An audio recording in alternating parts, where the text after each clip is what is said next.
پیارے دوستو، آج کی اس ویڈیو میں ہم بات کرنے والے ہیں 3 ایسے حرام کاموں کے بارے میں جو کہ ہم بستری میں کرنا ناجائز اور حرام ہیں، یعنی کہ اسلام ان 3 کاموں کو ہم بستری میں کرنے کی اجازت نہیں دیتا ہے، مگر پھر بھی آج کل کے نوجوان بڑے شوق سے اور خوشی سے یہ 3 کام کرنا پسند کرتے ہیں۔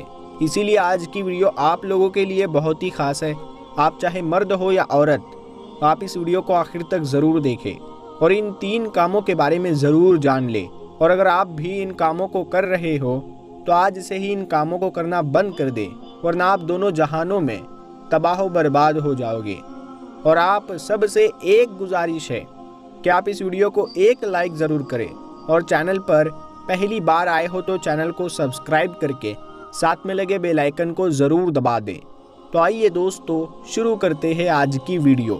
پیارے دوستو، یاد رکھیے ہم جن 3 کاموں کا ذکر آج یہاں پر کرنے والے ہیں، یہ تینوں کام ایسے ہیں جن کا ہم بستری میں دھیان رکھنا بہت ہی ضروری ہے، کیونکہ یہ تینوں کام اسلام میں ناجائز اور حرام ہیں اور سخت گناہ کا کام بھی ہے، لیکن آج کل کے نوجوان ان گناہوں میں بہت ہی زیادہ مبتلا ہو رہے ہیں، اور بہت ہی تیزی کے ساتھ میں ہمارے نوجوان نسل میں یہ کام عام ہوتے جا رہے ہیں، اور اس کی ایک بہت بڑی وجہ انٹرنیٹ پر گندی گندی فلمیں دیکھنا، فحاشی، گندی پوسٹ اور گندی ویڈیو دیکھنا اور سوشل میڈیا کا بہت ہی زیادہ غلط استعمال کرنا ان حرام کاموں کو کرنے کی یہ سب سے بڑی وجہ بن چکی ہے، اور ساتھ ہی دین کی دوری اور مسائل کی صحیح جانکاری نہ ہونے پر بھی آج کل کے نوجوان ان حرام کاموں کو کرنے میں لگے ہوئے ہیں۔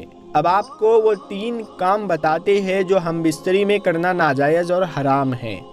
نمبر 1، پیچھے کے مقام سے۔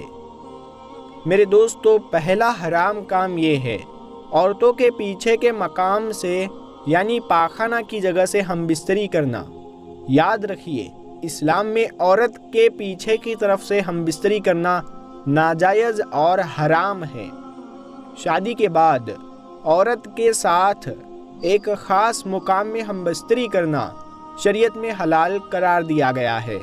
اللہ تعالیٰ نے اس کام کو جائز قرار دیا ہے۔ اب اس حلال جگہ کو چھوڑ کر جو لوگ ناجائز اور حرام جگہ کو پسند کرتے ہیں اس میں ہم بستری کرتے ہیں، تو یہ نہایت ہی گندا اور غلط کام ہے، اور یاد رکھے کہ یہ کام اسلام میں غلط کام ہے۔ ایسا کرنے سے آپ کو روکا گیا ہے، اور ایسا کرنے سے آپ کو بہت ہی بڑی بڑی بیماریاں ہو سکتی ہے۔ اس کے بارے میں آپ یوں سمجھ لیجئے کہ اگر کسی مسلمان کے سامنے بہت ہی عمدہ گوشت جو اسلام میں حلال ہے وہ رکھا ہوا ہے، اور دوسری طرف اس کے سامنے ہے حرام گوشت، وہ بھی وہاں رکھا ہوا ہے، اب وہ آدمی اس لذیذ اور حلال گوشت کو چھوڑ کر حرام گوشت کو پسند کرتا ہے، تو اس سے بڑا بے وقوف آدمی کوئی نہیں ہوگا۔ اللہ تعالیٰ نے عورت کے ایک خاص مقام پر ہم بستری کرنا جائز قرار دیا ہے۔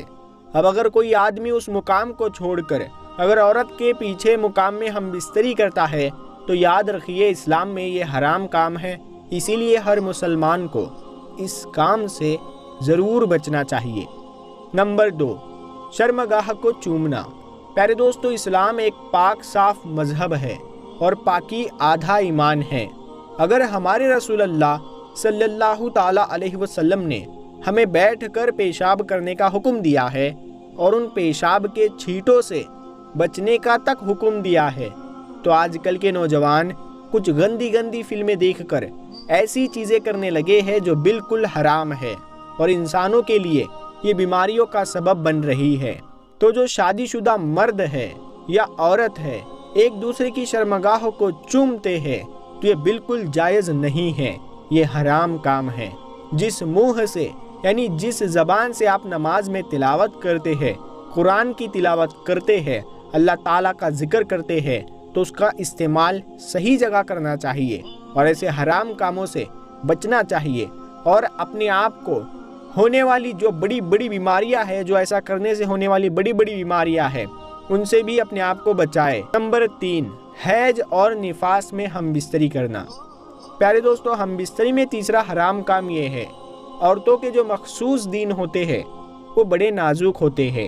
عورتوں کے جو ہر مہینے جو دن آتے ہیں اسے حیض کہا جاتا ہے، اور عورتوں کے ڈیلیوری کے بعد میں کچھ دنوں تک شرمگاہ سے جو خون نکلتا ہے اس کو نفاس کہا جاتا ہے۔ اسلام میں حیض اور نفاس کی حالت میں بھی عورت کے ساتھ میں ہم بستری کرنا اسلام میں ناجائز اور حرام ہے۔